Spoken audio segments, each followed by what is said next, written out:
Welcome to New York Got Game.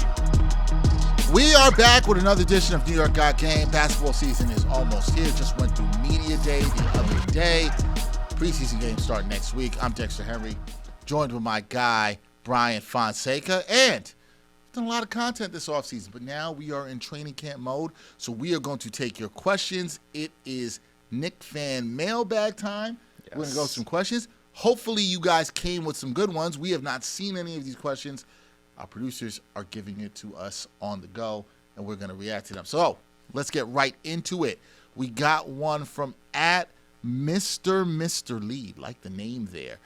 He says, Brown has to make sure, he's talking about Mike Brown, head coach, that Brunson shares the ball more. So many times last season, Brunson would dribble into the teeth of two defenders, leaving Cat standing wide open at the three-point line. Whether or not he made the shot, Jalen would inevitably end up on the floor, and the opponent had a 5-on-4 break up the floor. That's what happened in the Indy series. Okay. So, if I'm hearing you right, Mr. Lee, you want to see some more dribble penetration, dribble kickouts. That's what you'd like to see a little bit more of. I don't necessarily disagree with him, right? We've seen the offense a little bit too heliocentric, but I also would say that you shouldn't expect this offense to look anything like it did last year. It's going to look a lot different. Mike Brown talked about this when I saw him at Media Day, and the fact that he's looking to have more ball movement. He wants guys to get to the wing quicker. He wants them to play with more pace. I think you're going to see more driving kicks than you saw last year. I think that has to be the plan. The other thing I would say, though, is sometimes players could fall into these habits. Jalen Brunson plays the way he does. You know what I mean? Karl-Anthony Towns plays the way he does. So in order to get somebody who's been in the league several years to try something new, easier said than done. Karl-Anthony Towns is somebody who's 10 years in the league, and you're going to all of a sudden get him to play differently than he has for most of his career? All right, so what we're talking about here, and this is something I talk with our Knicks beat reporter Stephen Bondi about a lot, and I want to put words in his mouth, but I think he's skeptical to some degree about change happening for players that long, to your point. Or at least radical change. Radical change. Yeah. I will say this. I think Jalen Brunson is more malleable to change than Karl-Anthony Towns. I would agree with that. I think though, because I also think there is a section of Knicks fans who would be like, yo, Jalen is the one who needs to stop being so ball dominant. Right, like because we were getting comments like this in the playoffs. I also don't disagree with those fans. Now, do I think Jalen wants to play that way, or feels like he has to play that way? Is something that we need to find out. Okay, but that gets into something to answer Mr. Lee's question, and it becomes a trust thing, maybe. And it's a whole chicken or egg thing there. I think Jalen said this at Media Day. I've played different ways throughout my career. We have seen him play off the ball. He did that with Luka Doncic in Dallas. And which really was his coming out, with him mostly playing off the ball. I know people will go to the games in Utah when Luka went down and he was giving buckets to everybody. I understand that. That was kind of his coming out party. But he can play without the ball. And this is why I believe him to be more malleable, I know that's our word of the show, than Cat. I think Cat, a lot of what we've seen with him is what he is, particularly defensively. Offensively, I'm not sure. I think Cat needs to let more threes fly this year. But there's something to what Mr. Lee is saying in that, okay, well, you've got to feed him a little bit more. But here's the thing. To your point, you don't know if it's what Brunson wants to do and this is how he's always been, or can he adapt. Well, Tom Thibodeau kind of enabled him to just be, this very heliocentric offense. And Mike Brown is saying, I don't want to put keywords, saying right now, this is not what he wants it to look like, but we haven't seen it yet. We got to see it. Yeah, and to what degree are these his instincts is the other thing we have to take into account. Right. So the 1 year in Dallas where he really improved before going to the Knicks, so this was that season where they did end up going to the playoffs, I believe. Yeah, deep into the playoffs, Western Conference Finals. Yep. They had Kristaps Porzingis, so that was that year, and then they traded him at the trade deadline because it was not working with Kristaps Porzingis and Luka Doncic, as is widely been reported. But you had basically Luka Doncic. Jalen Brunson was the number 3 and then kind of toggled between the 2 and the 3 once they got Spencer Dinwiddie. And if we remember, like, that team became a Luka Doncic. It was very perimeter-centric. It was Luka Doncic, Jalen Brunson, Spencer Dinwiddie all playing off each other. Now, in New York, we know Spencer Dinwiddie quite well. Yep. We know him quite well. As a matter of fact, when we did our podcast years ago, he's one of our very, very first guests. And this was in 2017. This is a long time ago. So we go back. And I would say if you can figure out how to play with Luka Doncic and Spencer Dinwiddie, then you can figure out how to make this work. That's what I'm saying. I'm not. And that's not even shade to those guys, by the way. But both of those guys want the ball. They want to create. They want to get downhill. Yeah. They can pass really well, create for others. Yeah, that's not shade at all. I'm just saying I trust that Jalen Brunson will figure it out.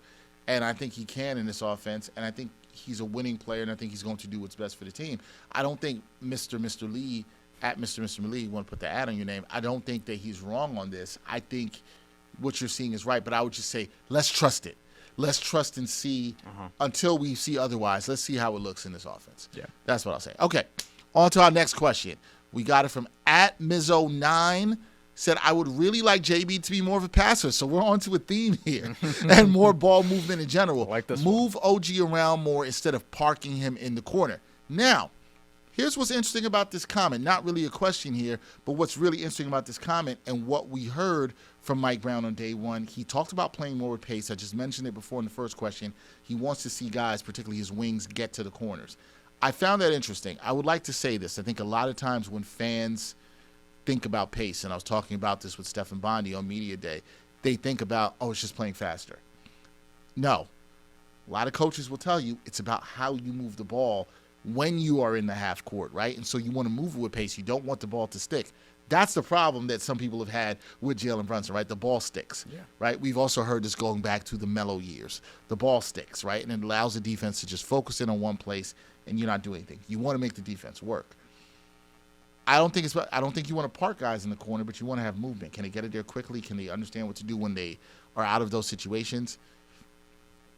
Brunson, if there's more movement in the offense, Bryan, let me put it to you this way. What do you think is a good number in assists that Jalen Brunson can average this year? It's something that, because the knee-jerk reaction is 7 or 8, but ultimately it's something that needs to correlate with his usage, and you want the assist percentage to go up more than just the raw assist number. The raw assist number is great, but the assist percentage has to be up there. So for somebody who has the ball a lot, his usage last year was a 29.5, or 29.5. It was 32.5 the year before, actually. So it dropped in usage, considering, you added Karl-Anthony Towns, you added Mikal Bridges, and a full season of OG Anunoby. That makes sense.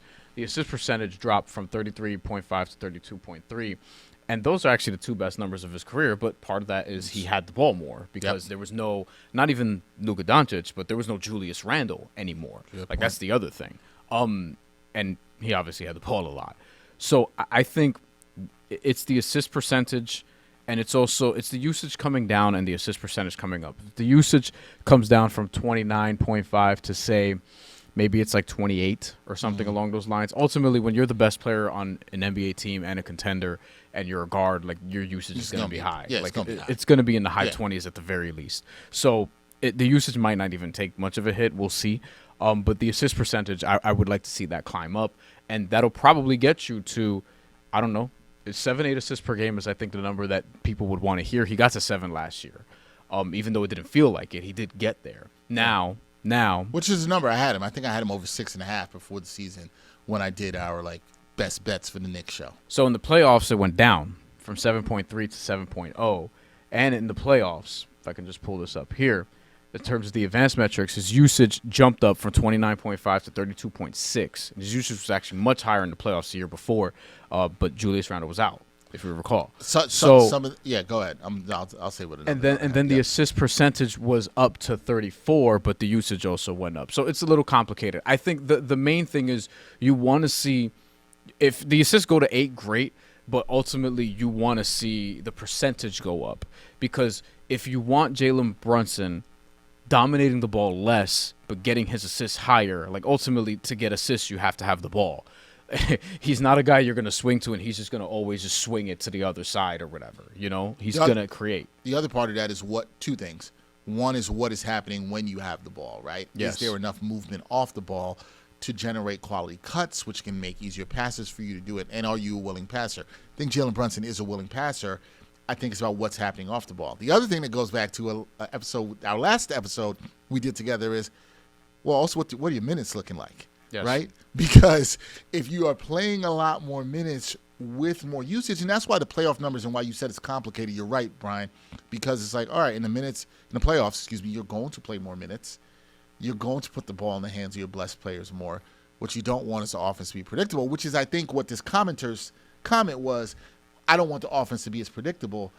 Again, kind of not going to know until we see what Mike Brown is running. And the other thing to take into account before we move on to the next question, we talked about this before because when we were talking about what do the main players need to improve on, I said for Jalen Brunson, I said his playmaking. I didn't say his defense. You did So say that. The playmaking is the thing that I would like to see go up because I think it will benefit the team ultimately.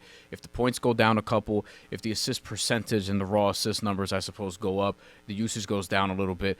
And if that happens, that probably means you're getting better production from like Mikal Bridges, from OG Anunoby, maybe from Karl-Anthony Towns, but from at least a couple of those guys, which I think ultimately will make the team better. I'm gonna add one more thing that can help with all this too, and it's because when we talk about minutes, I always talk about what are the kind of minutes you play. It's kind of like in baseball when you look at pitchers, right? And it's like, is it a stressful inning? Or what kind of pitches they throw? Are these stressful pitches? I think it's the same thing that applies to sports. What are the quality of the minutes you're playing? And a lot of that has to do with our last episode again, when we were playing Minutes Police, which was amazing. We didn't even mention that term once in the episode.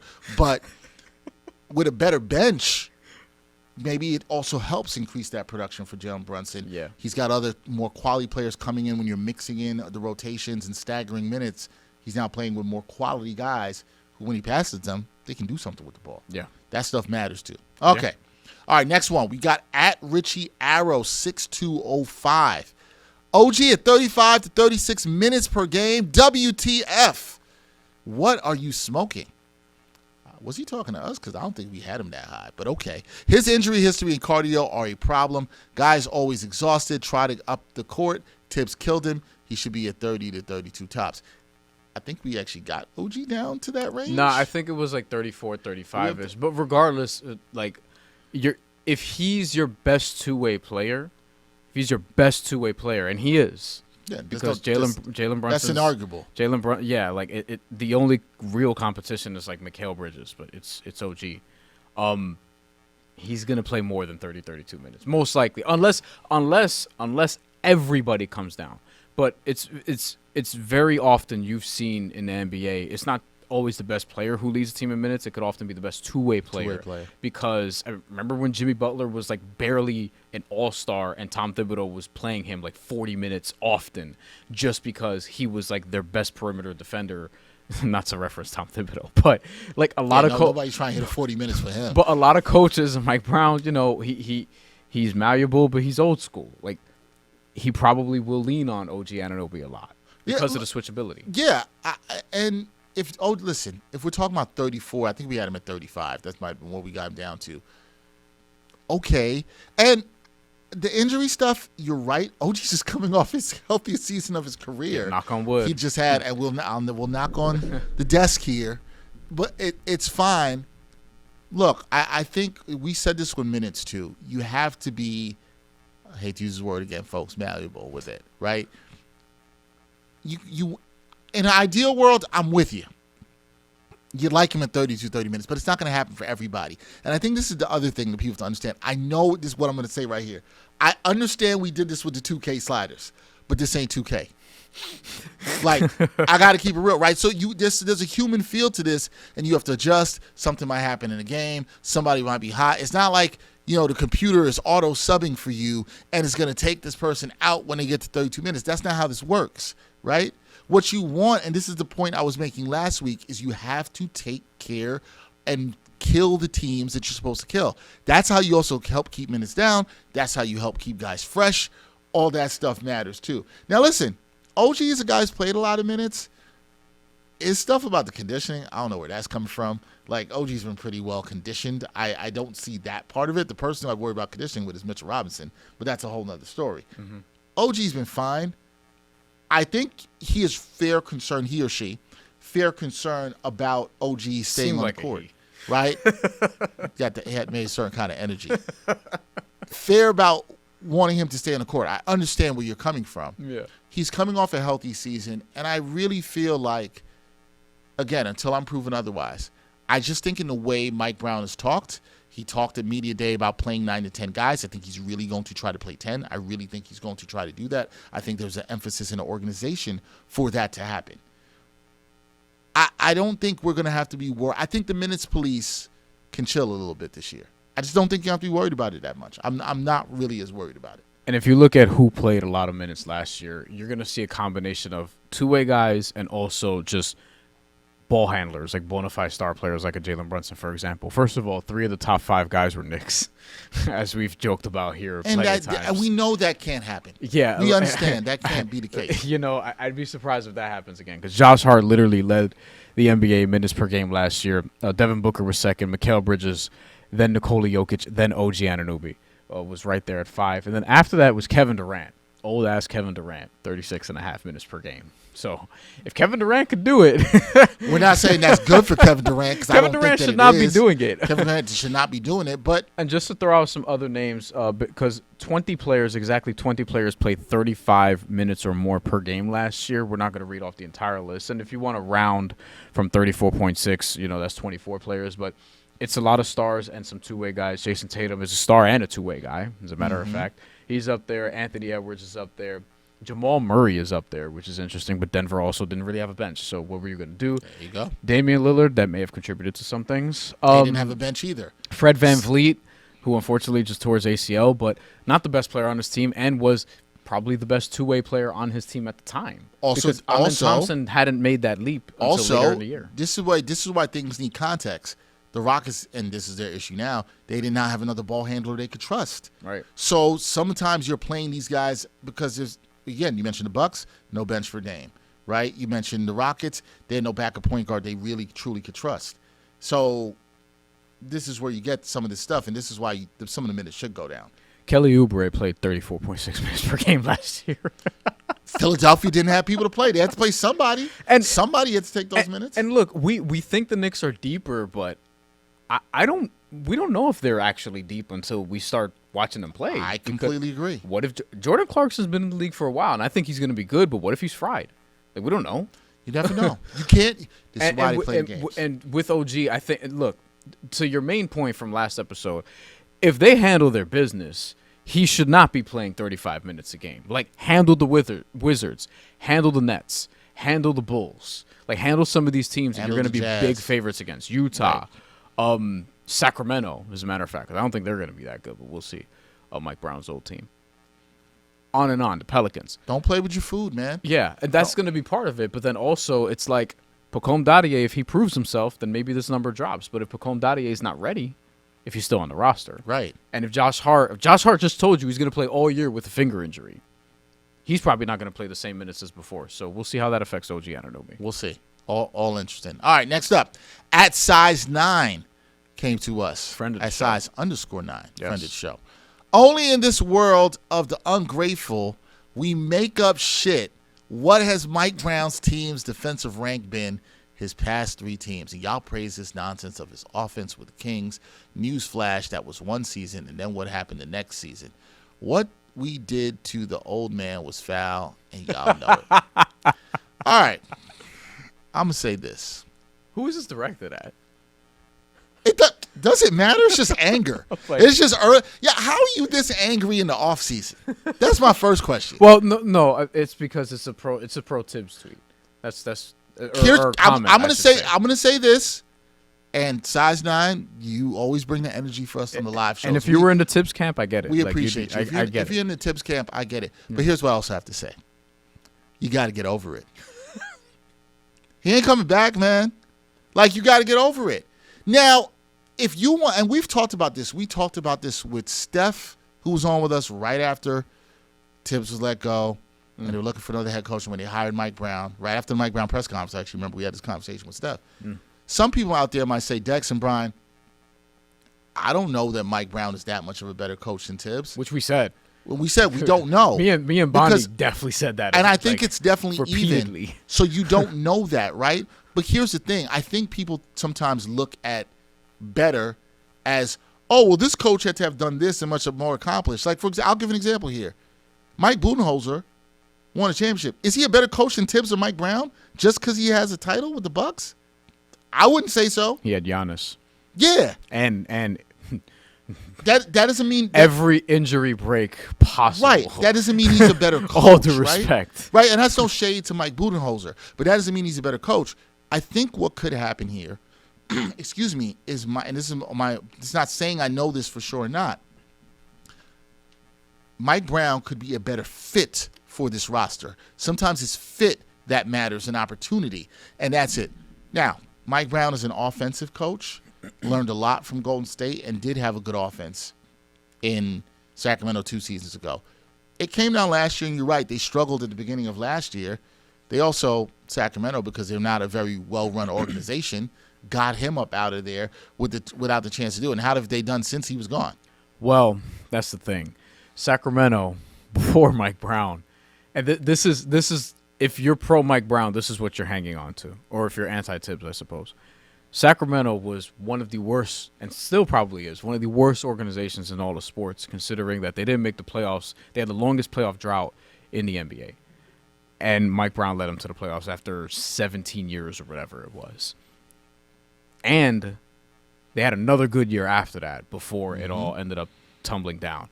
To do that in that organization, it's like if Aaron Glenn were to lead the Jets back into the playoffs this year. Pretty much same like dysfunction. it's pretty much the same level of dysfunction and just one of them is in Sacramento, so we don't care as much. But I think with this though, like, and this is where I come back to what we were talking about all summer, or what feels like all summer at this point. On paper, he's supposed to be more malleable. He's supposed to be, in some ways, the anti-Tibbs. At least he's being presented as that, right? And we still need to see if it works, but it has to. Like, that's the other thing is the Knicks, it was very risky. They had to get this right. It didn't seem like they had or not that they had a plan or their plan A didn't work or whatever, but it didn't seem like this was where they envisioned it landing when they went through the coaching search and when they went through the process, which we got on them for that, especially me and Bondi, because we were like, not to disrespect Mike Brown, but this didn't feel like option number one. I think we would all acknowledge that. At the same time, though, he's supposed to be different from Tibbs. The Knicks just felt like what they were doing wasn't working. Do I agree with how they handled the situation? Not really, but it is what it is. Like we're here now. To say it was listen, this is what I'll say. Everybody wants to do what they love and have a job, and I don't feel good for anybody when they get fired. And there's been there was all this talk about this Tibbs deserve it, and I always going to use my quote that I love from The Wired. Sometimes deserve ain't got nothing to do with it. Mm-hmm. And you're talking about whether it was foul. Like, it's not foul. The man's still getting paid $30 million to be at home. Like, if that's foul, sign me up for that. I'll take the foul in that. Tibbs was a good coach. There's a world in which some people are right. I think there are people who want to say things because they want to be right. Like, I know Tibbs is going to be better. Mike Brown's no good. So you're trying to say it early. Y'all don't know. I don't know. Mike Brown don't know. Mike Brown doesn't know.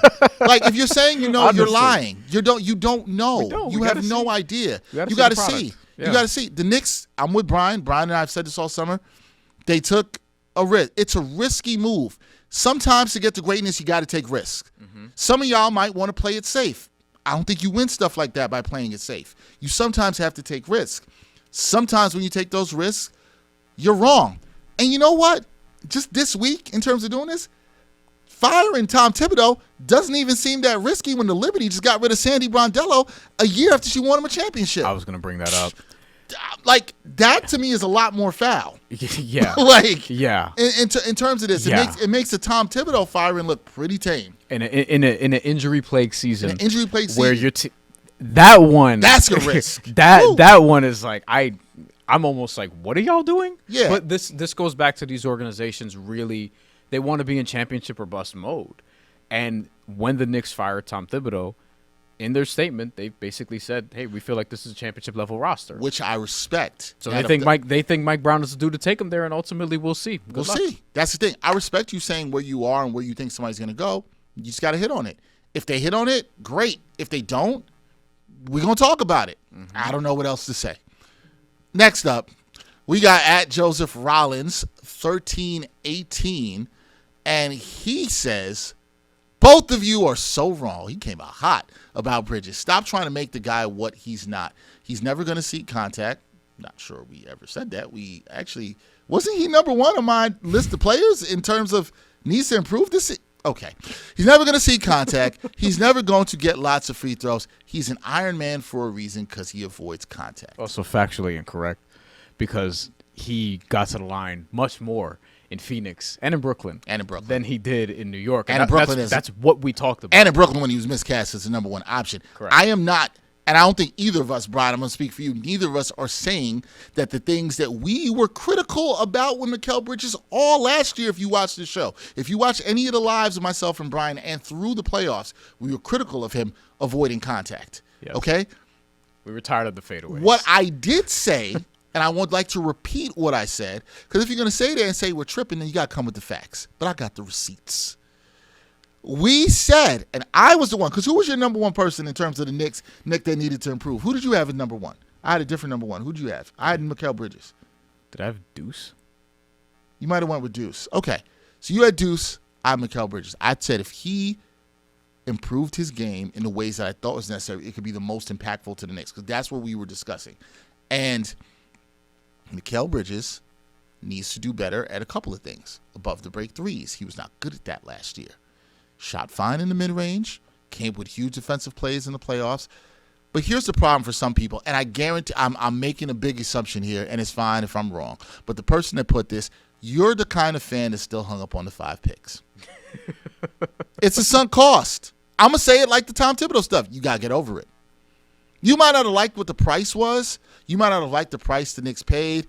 Did the Knicks overpay for Mikal Bridges? Yeah, but that's what the tax was from Brooklyn. They weren't getting a cheaper price. And tell me, who's the better two-way wing that was available then that you could have got for a cheaper price? Because that's the thing nobody can ever say. They'll tell you overpaid, but who was there that was better and gettable for a cheaper price?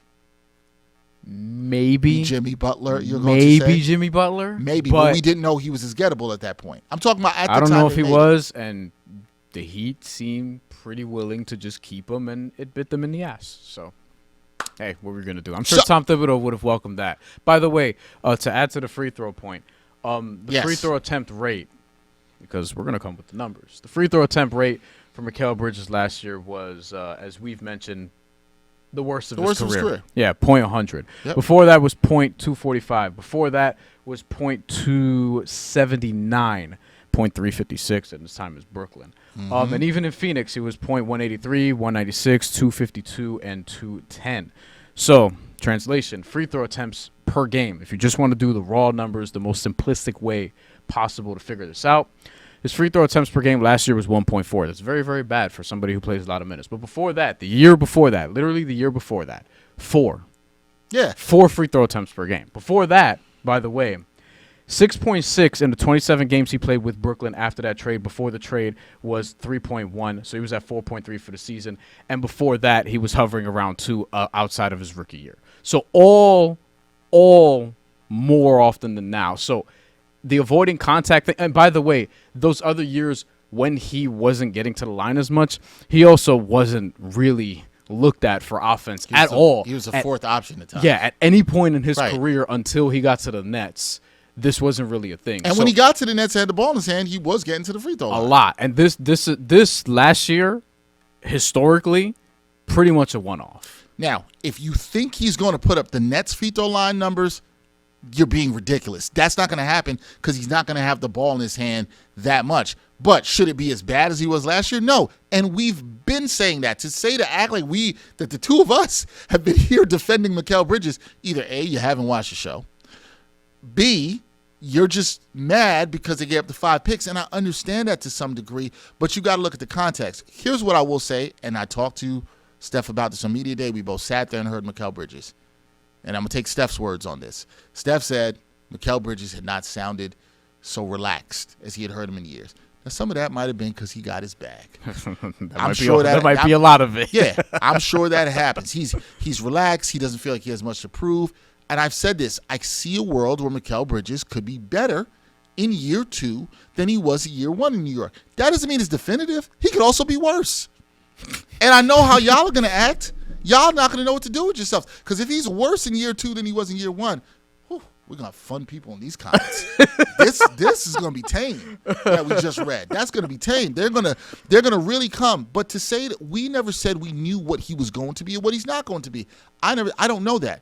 All we're saying is it's a big year for him. He's got to show and prove. He does not have to look like another number one option. Because, Bryan, that's the problem I have with some people. It's like they'll be like, hey, well, we traded for this guy. He should look like he did with the Nets. He's not going to look like he did with the Nets. If he has to, you're in trouble. Yeah, the Knicks don't need him to. And if you have to, Bryan's 100% right, you're in trouble. What you need him for is to be more consistent. Stop put a number like we need him to be a 20-point game scorer. No, you don't. No, you don't. No, you do not. No, you don't. Again, guys, this ain't 2K. I'm going to say this a lot. I say it all the time. This ain't 2K. Okay? You don't need him to be a 20-point game scorer. You need him to be more consistent with what he is doing in the offense and on the defensive side. That's what we didn't see through the regular season last year. It was a consistency that we didn't see. So to sit there and say that we're defending Bridges, or you don't know what he's going to be either. Right? How are you going to tell us we're wrong and he hasn't even played the season? I think ultimately what you want to see from the foul line, though, something closer to double than last year, basically. So 1.4 attempts per game. If he can get to around 2.8, 3? Yeah, sure, if he can get to around 3, if the free throw attempt rate goes from basically .100 to .200. So these are roughly like his career numbers. If you can just do what you've done even during your time in Phoenix, then okay. Like if he's Phoenix Mikal Bridges, who was almost Defensive Player of the Year, I think y'all will take that. Even if the scoring numbers are like 15 per game or whatever it is. Who cares about the points? I care about the efficiency. Yeah. Right? It's the efficiency and the consistency. Does that, they're fine. Yeah. Moving on. Fade away a little bit. I hope some of y'all come with some better energy here. At Larry Cohen, 5'5", 5'3". If Malcolm Brogdon is physically well enough to make the team, there's no way he's not running the team when JB is out. So that 0 is 15. So start over. Have fun. We're not going to start over because we did the minutes already, so we're good. But what I will say to this, because what I think he's saying is we did not give Malcolm Brogdon or Landry Shamet any minutes when we did the Minutes Police episode. Y'all not going to make me give Landry Shamet minutes. It's not happening. If Landry Shamet's in your rotation, that I don't know if that's a good sign for where the team is. First of all, Malcolm Brogdon, I'll hear you, but look, here's the thing with Malcolm Brogdon. What are you doing with the other guards? What are you doing with the other guards? Is Malcolm Brogdon playing ahead of Jalen Brunson? Obviously not. Mikal Bridges, no. Jordan Clarkson? He's saying that he's definitely going to have the backup minutes. I'm like, is he? What'd you sign Jordan Clarkson for? That's what I'm saying. Look, we both like Malcolm Brogdon, and we both actually advocated for, like, hey, this is actually a move that makes sense. But he's also on a non-guaranteed contract because you have other ball handlers. Is he better than Tyler Kolek? Yes. Is he better than Landry Shamet? Yes. Is he better than Jordan Clarkson? No, he's not. Now, could he be more efficient than Jordan Clarkson? Sure. But Jordan Clarkson has a guaranteed contract. Malcolm Brogdon doesn't. And ultimately, he's going to get the first crack at minutes. He's the guy who has the most six-man points over the last 3-4 years, whatever it is. Malcolm Brogdon, I think there are going to be nights where he doesn't play, and there are going to be other nights. I think we said this verbatim. There's going to be other nights where he plays. Because we're like, that's the role of the 10th 18, man. 20. We literally said like, this. do y'all not hear? No. But to say that the 0 is going to be 15 is like, oh, so you're just automatically penciling him in for backup minutes. And to you, great point that you're making. Now, if Brunson's out and you're penciling in Malcolm Brogdon for 15, sure, but how are you running the team with 15 minutes a game? Right. So who's are you then making Clarkson start a point? Like what happens to the other 33 minutes? Are those all going to Jordan Clarkson? Then Jordan Clarkson's running the team then. I don't disagree. We're also to your point, we're talking about the 10th spot here. Maybe. Maybe that's on a non-guaranteed contract. Like, you know what? I will gladly address this question on any live going forward or any other thing going forward once we know what the rosters are. I mean, come back to me in the roster. But even when the rosters are there, I still I'm not penciling him in 15 minutes. We both think Malcolm Brogdon should make the roster and is good enough to make the roster, assuming that his medicals are fine. Because again, I'll repeat this: historically awful medicals coming into the NBA. This is also why he was signed to a non-guaranteed contract, despite not even being in his 10th career, or this is, I guess, going to be his 10th career season. If he's on the roster, like he'll play sparingly, and then maybe there'll be a time where he earns like regular rotation minutes. But I promise you, there's going to be a time where he misses time during the season because, unfortunately, that's just been the case throughout his career. He's a veteran backup, and that's what he's going to be. If Malcolm Brogdon is playing 30 minutes a game for 3 weeks, you must have a lot of injuries. And that's not what you want. Yeah. I will leave it at that. All right, next up, at Nick 'em Up said, how do you talk about 3 people who need to improve when the biggest hole in this team is Cat's lack of defensive effort and stupid fouls and Mitch's free throws? Those other two things we've talked about a lot. Fix the better flowing offense, and we are championship bound. Okay, so one, Bryan just said something that is absolutely true. We have talked about all those things a lot. Yeah, we didn't want to repeat ourselves. We don't want to repeat ourselves a million times. The same thing. I understand some people. We all know those are like 2 of the more glaring issues on this team. So much so that, what was the video that went up? Because Mitchell Robinson always treats us with an off-season video. He was like making a bunch of free throws in it or whatever. Yeah, and if anybody knows me, you know how much I love, absolutely love off-season workout videos, right? Just can't wait to see them because they're just so amazing. We know that Cat's not a good defensive player. We know Mr. Robinson has not been good at free throws, and I agree. I will not disagree with you, and we've talked about this ad nauseum, that hurts him. I think the last part of what this person says is those 2 things fixed and a better flowing offense, and we're championship bound. So here's the thing. We've talked about this. Do you believe can Mitchell Robinson fix his free throw shooting? Let's talk about that. Let's talk about this in a realistic sense, right? Like what does that look like statistically? Okay? Mitchell Robinson last year during the playoffs. Okay. Was he 30? Oh, I don't want to say he shot 38% from the free throw line. 39%. 39%. Let me do you one better. Sorry, I was off by 1. He's a career 39% free throw shooter in the playoffs. All right, give me regular season. So in the playoffs for his career, he's 38 for 97.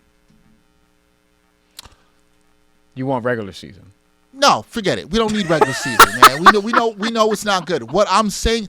I'm not saying Mitchell Robinson isn't working. I'm not saying Bryan Mitchell Robinson isn't trying to get better at his free throw shooting. But what I'm asking for, and this is what I think people think about, when you say improve, what's improvement? Do you think Bryan Mitchell Robinson could become a 60% free throw shooter next season? Last year he was 68%. However, it was only on 19 attempts. Yeah, he has 1 season in his career where he shot 60% from free throw, and that was his rookie season in which he was 81 for 135. 1 season. So if he can shoot 60% from free throw, okay. But what I would still tell you is other teams are going to take their chances, and ultimately, like 60% is not good. Is 60% good enough for him to close games? I don't like it. Like, are you sure? I don't like having people to close games. And on this the floor this is a career best number, not counting the 13 for 19 last year. And this is not to be disrespectful, but ultimately, you're talking about, if he improves his free throws, everything will be fine. You need like an unforeseen level of improvement. You need something that he hasn't done before, basically on a real volume. And the last couple of seasons, and I agree with you, taking out this very small sample size from last year in the regular season, he's gotten worse at it. And that's not me saying that Mitchell Robinson can't get better and he doesn't need to get better. He does. But the thing is, there's no evidence for me to believe that, right? It's the same thing we're kind of saying with Cat. We know what Cat is. You just talked about that. You've been someplace for 10 years. We kind of know what you are. You are what you are. Can Cat get 10% better defensively?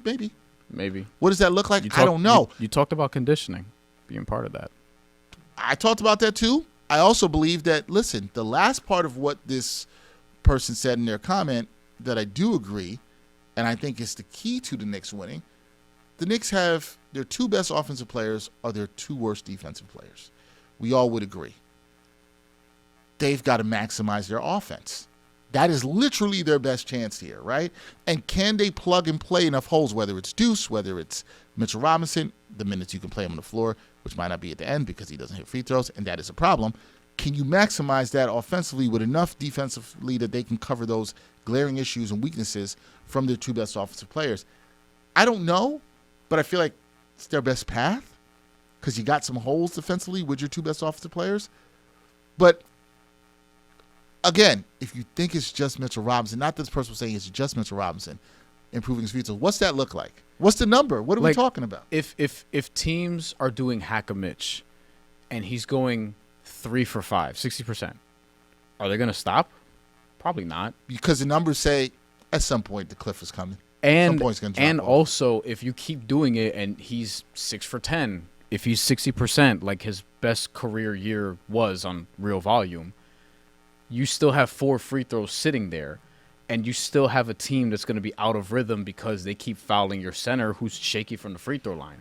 So even if you're getting a vast improvement relative from playoffs, from what we saw in the playoffs to 60% this season, like that's ultimately not good enough for him to close consistently.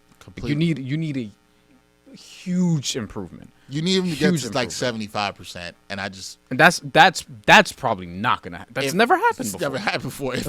When have you seen anybody make that big of a jump? And the key thing is, I love that we went straight to the playoff stats because that's when it matters the most. That's where he'll get hacked more. That's when he's going to get hacked more. That's when you're on the road. The crowd is going to be trying to get you to miss even louder and harder, and you're going to feel really alone at that free throw line. And is Mitchell Robinson going to be able to hit 7 out of 10 free throws? He could hit 7 out of 10. Somebody's not going to hack him. But if he could hit 7 out of 10 and also stay healthy, he'd be on the floor a lot more. That's also not solving all your issues. No. That's sort of the main thing here. Like even if he does shoot 60%, that's also not so. And you mentioned Cat's defense. He's not going to become Ben Wallace all of a sudden. Huh. These things, while they can improve to the level I think you're implying, like they need to improve and then everything is good. They need a dramatic improvement from both of them, and that's just not going to happen. Like it's unless something unforeseen happens where Karl-Anthony Towns all of a sudden is like a good defender or Mitchell Robinson's all of a sudden a good free throw shooter, it's not going to fix everything. Like there are other things with this team that need to be addressed, just as the case with pretty much every team. The Oklahoma City Thunder just won a title, and if Tyrese Halliburton doesn't get hurt, they might not have. They have some holes on their roster. They have less than the Knicks do, but they have some holes on their roster. Every team does. Yeah. And, the Knicks one's maybe more glaring to people in this city because a lot of people in this city watch the Knicks and some people watch only the Knicks. But, every team is going to have their holes, and this is why nobody knows who's going to win the title this year. Yeah. All right. We got another one here from Raw Rosado 7916. I did see this comment too. Yeah, watching this video just made me sad. Sorry that it made you sad. When I read that at first, I was like, damn, that's not good. But this really means a trade is incoming. Depth means consolidation. Won't be surprised if Mitch is traded with Kolek for a bigger name. Now, the first non-angry comment in a while. I have to say, and shout out to guys. Our producers definitely chose a certain energy with these comments. We appreciate all the comments. Although we appreciate it. If you're going to come with the energy and it's only the preseason, woo, we are ready for the regular season to start. Just don't be disrespectful. Yeah, that's all. So I understand some of y'all are mad, but y'all don't got to be that mad all the time. Summer just ended. Yeah, come on, man. It's not even cold yet. Come on. Damn. The trade. So we have talked about this part, and I like this comment, not because you weren't angry, but just because I think it's realistic. There's some realistic, good thought behind this, right? Other teams are going through this as well, by the way. I think the Mitch aspect of this stuff is very interesting. We talked about it a lot last season leading up to the trade deadline. Let's just for everybody to understand the Mitchell Robinson aspect of this. Mitchell Robinson's in the final year of his deal. He is going to, undoubtedly, I'm sure his agent would love for the Knicks to extend him.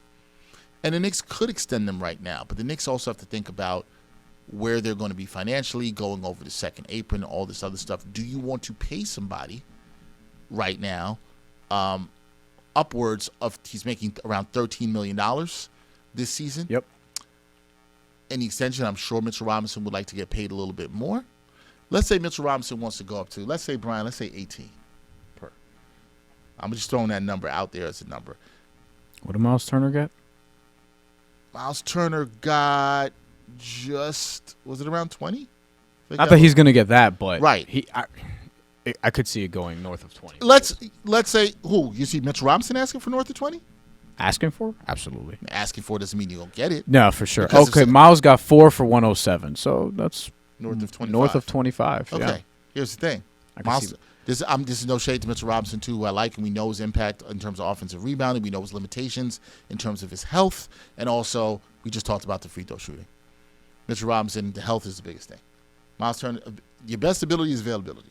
Miles Turner's a little more available. That's why he's going to get that kind more of versatile player. More versatile player, can step out, hit a three. But the point is, like, there are contract situations that need to be accounted for and ultimately in the NBA now, you trade contracts more than you trade players in a lot of instances. So Mitchell Robinson, like we talked about this. This was an ongoing thing last season. The first few months before he gets back, should they trade him? Should they, whatever. And I was like, man, maybe you should see what you can get. And then you saw how impactful he was at times in the playoffs, and it's like this is. But you know what, Bryan?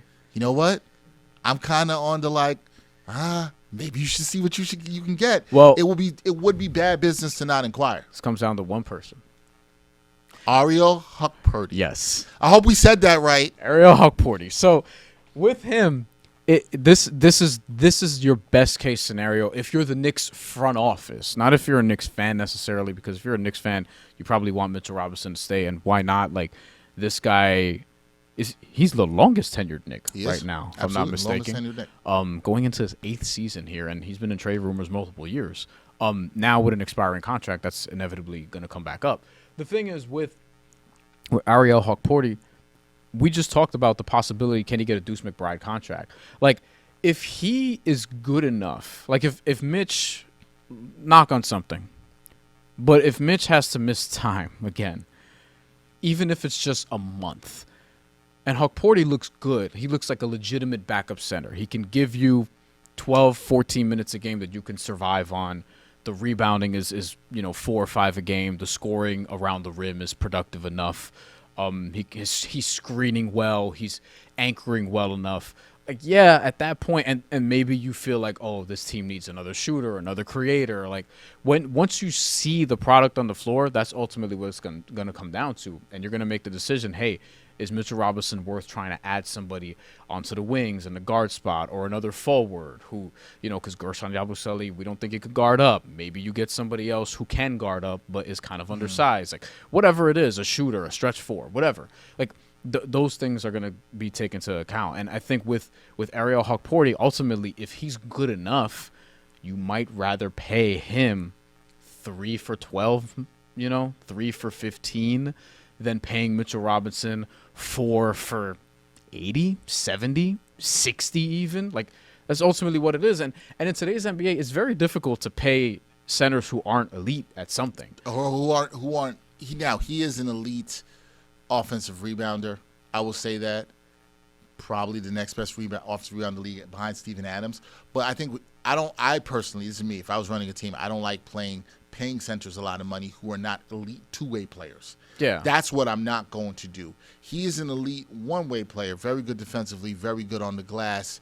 We know his limitations, but I think I understand why this person's sad, because, listen, Mitch, we know what he's meant, we know his impact, but I think the Knicks are going to look at that, because what Bryan is saying is, in today's NBA, with the aprons, you got to try to win on the margins. And if you can flip him into a couple of pieces, like Bryan is saying, that can give you more financial flexibility, allow you to give some money to Ariel Hukporti, who can play a similar role. And if he even gives you, let's say Ariel Hukporti gives you 75% of the things that Mitchell Robinson's elite at. And more availability. And you're able to save some money and have some more flexibility and spread that money out. That's what you got to do to win, to keep the depth in today's NBA. Everybody talks about depth without looking at this as a salary cap league with extreme hard caps with the apron. So you have to find ways to hit. And if you hit on someone like an Ariel Hukporti, like the Knicks did with a Deuce McBride, at the center position, that's a huge win. And so I know it'll make some fans sad, and that's not us shading Mitch, and we like what he's done, and we know his impact on the team. We saw it in the playoffs. But the Knicks have to plan about how they can try to keep their window open for as long as they can. And unfortunately, me personally, I think to keep that window open for as long as they can probably will involve trading Mitchell Robinson. Yeah, and I don't think this has to apply to just him, to be fair.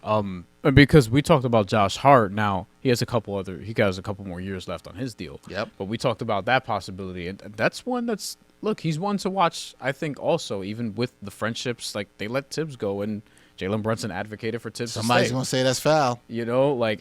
Probably, but ultimately, look, if you're trying to win a championship, sometimes you got to do some foul shit, and sometimes if the Boston Celtics traded Marcus Smart.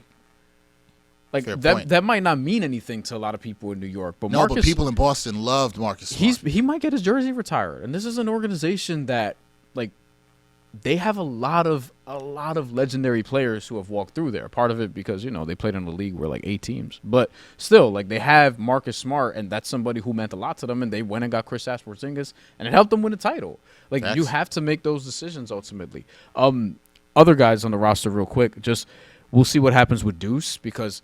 And also somebody mentioned here, he mentioned Kolek as well. Yep. Because it could be one of the young guys. We talked about this, Huck Porty, Dadier, and Kolek. I think it's more likely to be Dadier or Kolek because if you're another team and you're trading for Huck Porty, you're going to have to pay him something. It won't be much, but you're going to have to pay him something. Yep. These are names that you're going to probably be hearing about. Malcolm Brogdon, if he makes the roster, inevitably, that's another one that you could probably package into something, whatever. Gershon Yabusele is on an affordable contract. If you feel like it's not quite working out and you get to, the trade deadline, maybe that's another name. But I think we all know the most likely names here in terms of any consolidation trade, probably Mitchell Robinson, probably one of the young guys. Yeah. It would make a lot of sense. All right, let's keep it moving. At Roberto Torres said, my trade, McBride, oh, God. Kolek. And Combe Dadier for Ragu. Dante DiVincenzo. Can I say this again? For the third time on this show? Sure. Y'all got to let it go. Y'all got to let some stuff go. Y'all have to let some stuff go. Dante DiVincenzo. Love what he did in the 23-24 season. Love him. Knicks fans love him. Love the energy he brought. Would like to see him come back. But I'm just going to say this. First of all, this trade couldn't happen. It does not work financially at all whatsoever. There's no way it could happen. Even if you want it to happen, it can't happen. It's close. It's not that far. But it's not. But I don't think it – because Deuce is at 4.3. Yep. Kolek – is at 2.1 because he's on this rookie contract. Then Dadier is at 2.8.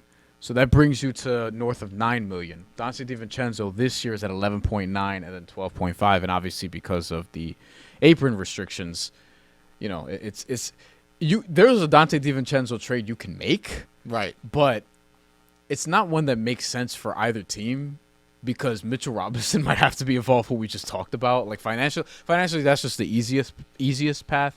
And do they need Dante DiVincenzo? No. Right now? I don't think so. Now, they may later on because, a shooter goes down or the shooting hasn't come around or But now you're giving up some of your whatever. depth. You're giving away a good defensive guard. You're giving away a 6'8" young guy who you haven't even got a chance to develop. I'm not trading Deuce for Dante DiVincenzo straight up right now.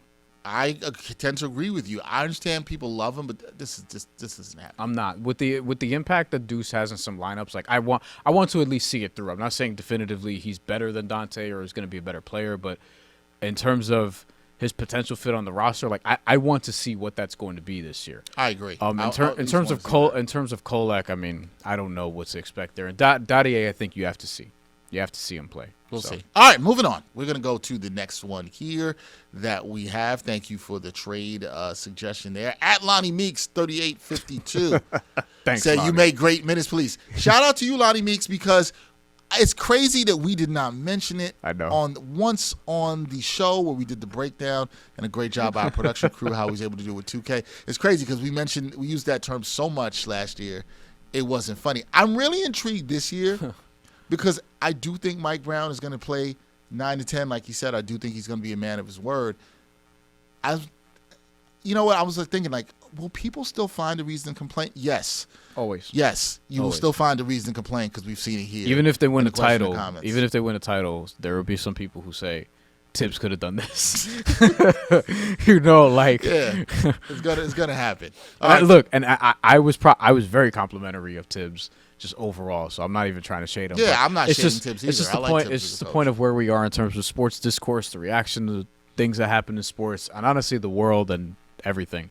Like, people would just find reasons to complain about everything. Y'all can always be mad. This is not directed to anyone specifically, but no, it's just where we are. We can always find something to be mad about. Yeah. All right, thank you, Lonnie Meeks. We appreciate you. I think we did a good job of being the Menace Police. And maybe we'll be giving the out Menace Police for Halloween. Maybe that's what we'll do. I'm not doing that. Moving on to the next one. Let's see what we got here. At Maya Lunix 4740. Wow. That's a statement. I think the Giants will do better than the Knicks. Brandon London, is that you?